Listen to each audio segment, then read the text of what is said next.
Ce programme vous est présenté par notre partenaire Dunlop.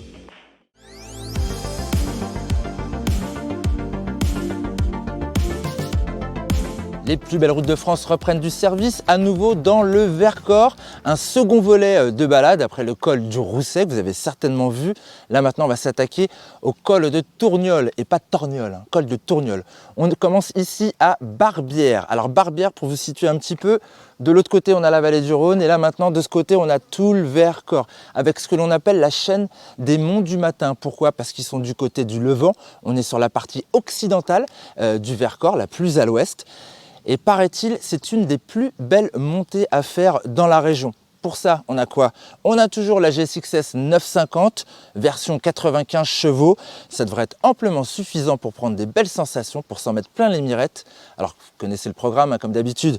Moi, je suis là et vous, vous êtes là. On s'habille, c'est parti.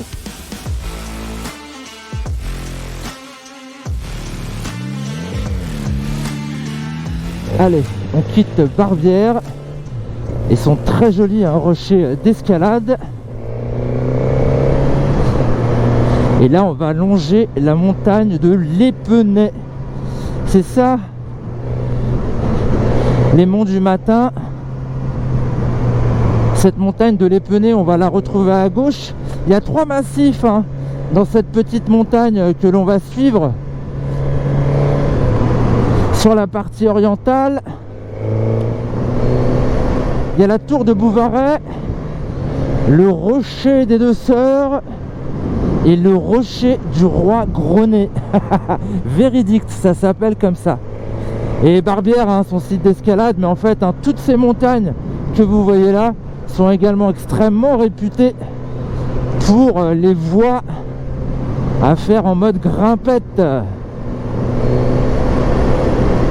Alors, c'est une petite ascension de 12,6 km qui nous attend pour monter à 1145 mètres d'altitude de Barbières. Au sommet, on a donc à peu près 710 mètres, 720 mètres de dénivelé avec des pentes très douces là, comme vous pouvez le voir au départ.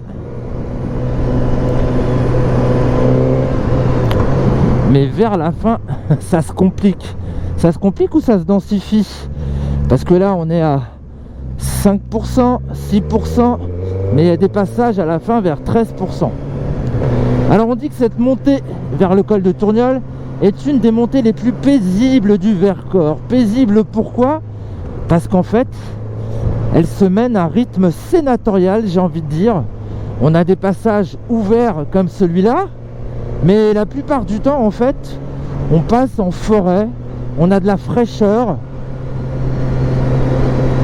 Et la Drôme, le Vercors en été, il fait très très chaud. Donc c'est toujours très sympathique. Alors, première épingle. Première épingle. C'est pas la seule. On en a à peu près une quinzaine qui nous attendent dans ce magnifique programme. Là, on est à 9 km de l'arrivée. Et donc du coup, vous le savez, comme pour la montée vers le col du Rousset, on fait ce programme grâce à Suzuki qui nous prête une meule. Et là, j'avoue que dans les épingles, même en troisième, je me sens pas sous-motorisé quand je veux ressortir avec le coffre, le couple, la souplesse du 4 cylindres de presque 1000 cm3 de la GSX-S 950. Hop, regardez, petite démo, je suis en seconde, je suis à quoi? 30 km/h, et je renvoie et ça monte, ça monte, ça monte, ça monte des sensations. Bon, allez, on va pas tirer les rapports. Salut copains, on est là pour en profiter. Oui, la vallée du Rhône là-bas, avec Valence en fond. Voilà, regardez-moi cette quiétude, c'est vraiment hyper agréable. Et en fait, c'est une montée, je trouve, qui est un petit peu méconnue. Parce qu'il n'y a pas des virages extraordinaires, parce que la route est un petit peu étroite. Mais moi, je trouve qu'elle vaut vraiment le coup. Bon, j'ai choisi le GSX-S, mais je me dis que j'aurais dû choisir quand même un trail. Parce que c'est une route typique de montagne, c'est-à-dire qu'on est sur un ruban quelque peu plissé. Ah, ça sautille hein, sur la GSX-S. Ah, c'est le genre de route que j'adore, avec des bécanes qui ont des suspensions électroniques. Mais bon, c'est pas gênant, hein. On est des motards, non? Hop, ça tournicote. Regardez-moi cet arbre. Il a pris la foudre, celui-là. Faut aussi rester méfiant. Alors, pas spécialement dans cette montée, parce que là, elle est vraiment clean. Mais tout autour, il n'est pas rare de trouver des routes à pansement de gravier. Ça me rappelle la Creuse, cette histoire. Allez, hop, ça déboule. Encore une épingle. On y va tout du bilou. Voilà. Bon, c'est une montée facile. Col de première catégorie pour les amateurs de tour et de cyclisme. Alors que sur le col du Rousset, on était en deuxième catégorie. Oh là là, il y a des odeurs que vous n'avez pas là à la caméra, mais moi je sens des choses. C'est génial. Alors, un petit panorama sur la droite. Ah, c'est un peu compliqué parce qu'on est dans les arbres. Ouais, ça tournicote gentiment. Ça se mène tranquillement. On est toujours protégé à gauche hein, par cette partie la plus haute du Vercors côté ouest en fin de compte.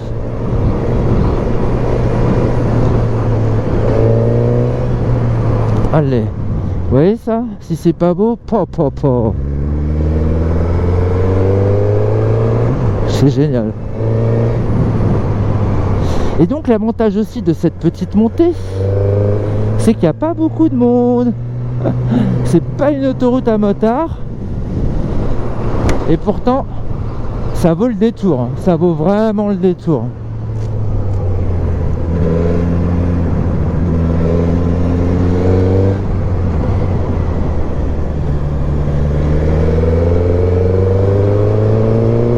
Allez.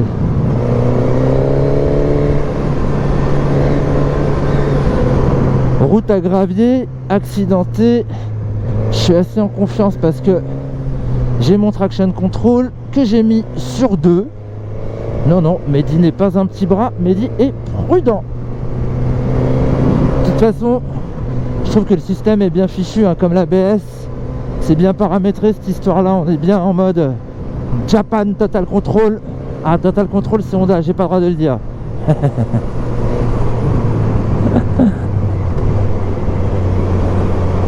On y va tout doux, on y va tout doux. Et comme on est tranquille, ils ont même aménagé des petits parapets plutôt sympas. En revanche, à d'autres endroits,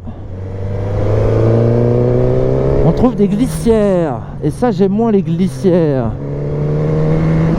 Mais il n'y a qu'à un endroit, hein, quand on arrive sur la fin, là où ça monte le plus vite. Pour vous donner un ordre d'idée, en fin de compte, quand on est dans ce genre d'environnement, on passe directement de 400-500 mètres à bim 1000 mètres assez facilement. Là on est à 865 mètres d'altitude. Il nous reste encore à peu près 300 mètres de dénivelé et quelques kilomètres avant d'arriver à la fin. Magnifique de passer entre les arbres comme ça. Une forêt de montagne et une nouvelle épingle qui se négocie. Je suis à 20 km/h en seconde, je réouvre et ça repart. Regardez la montée. Ah, elle est grisante cette bécane, en plus avec sa sonorité. Non mais vous allez croire que j'ai été pédé par Suze, mais pas du tout. Je vous ai dit, je peux dire ce que je veux sur cette machine. Alors on va lui trouver des inconvénients. Bah là sur la route plissée, ça tapote, donc c'est pas hyper confortable. Bon, en revanche, moi je suis quand même content d'avoir des suspensions sportives, un châssis en alu, bref, une moto super rigoureuse pour attaquer les virages et les épingles. Alors petite épingle, on se déporte à gauche parce qu'on a de la visibilité. Et hop, en seconde, je reprends à 20, il n'y a pas eu de soubresaut et c'est parti. Je te vois Tourniol, je te vois.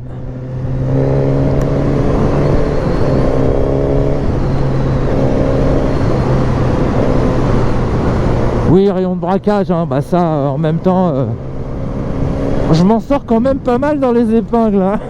Je suis pas en butée de guidon, bien évidemment. Mais tout ça, ça se gère au regard. D'ailleurs, petit conseil aux débutants, comment bien attraper une épingle.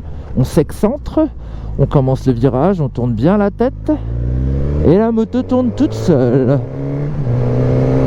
L'erreur que font parfois les débutants, c'est de se retrouver à l'intérieur du virage et de trop couper. Là vous allez voir, on est superbement bien. On commence à arriver vers la fin. 2 km, là on est à 1000 mètres d'altitude. Il nous reste, je crois, 3 ou 4 lacets à franchir.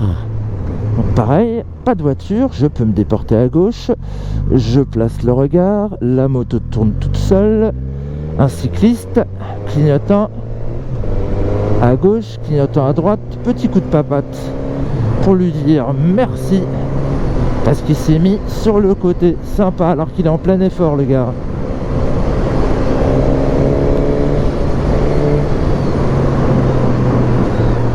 Moi je l'aime bien, il est tellement calme, tellement apaisant en effet. Ce col, cette montée de col, qu'on peut aussi mener bon train. Là l'idée c'est de vous faire découvrir la route mètre par mètre, pas à pas. Mais on peut y aller quand même les gars. Voilà, le dernier, là c'est la dernière épingle. On reviendra tout à l'heure, j'ai des choses à vous montrer ici, mais je voudrais vous montrer un truc au sommet. Hop, voilà, j'ai pris un petit peu large, je me dis. Mais j'ai vérifié, il n'y avait personne. Allez, on est à quelques centaines de mètres du col maintenant. Vous voyez, c'est toujours aussi boisé. Et ça va juste se découvrir sur la fin.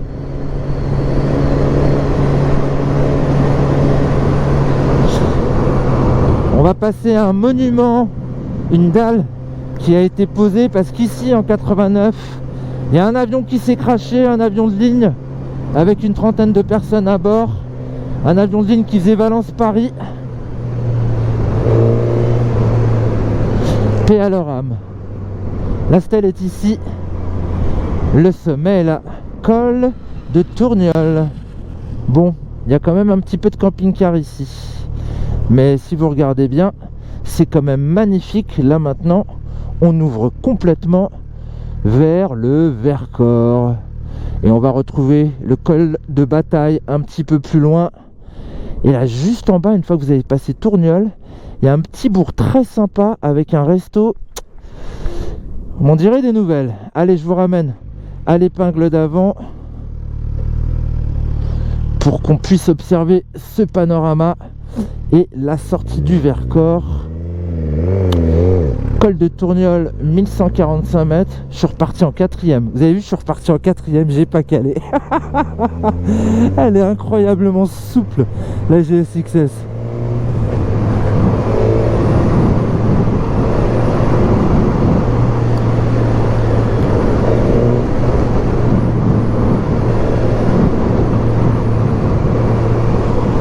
Ah, souvent je vous dis, faut les faire remonter et les faire une fois en descente aussi parce que le paysage change. Mais là c'est moins waouh la descente dans la mesure où les arbres vous cachent un peu la vue, alors que quand on monte, on voit les montagnes tout de suite. Waouh, regardez-moi ça. Oh là là là là. Vive la France, vive la moto. On a quand même un sacré beau pays les gars. C'était ça que je voulais vous montrer pour finir. Voilà. Les premières montagnes du Vercors. Ces fameux monts du matin. Vous voyez tous ces petits mamelons? C'est mignon, hein. Bon, j'espère que ça vous a plu. J'espère que ça vous a inspiré. N'hésitez pas à venir dans le Vercors. C'est super beau. Bah nous on s'est fait de route, mais franchement on en a raté, il y en a au moins une vingtaine qui sont exceptionnelles. Donc on reviendra ici, c'est promis. Et puis peut-être là-bas aussi. Là-bas c'est l'Ardèche, de l'autre côté de la vallée du Rhône. Allez, je vous dis bye bye pour un prochain programme. Ciao!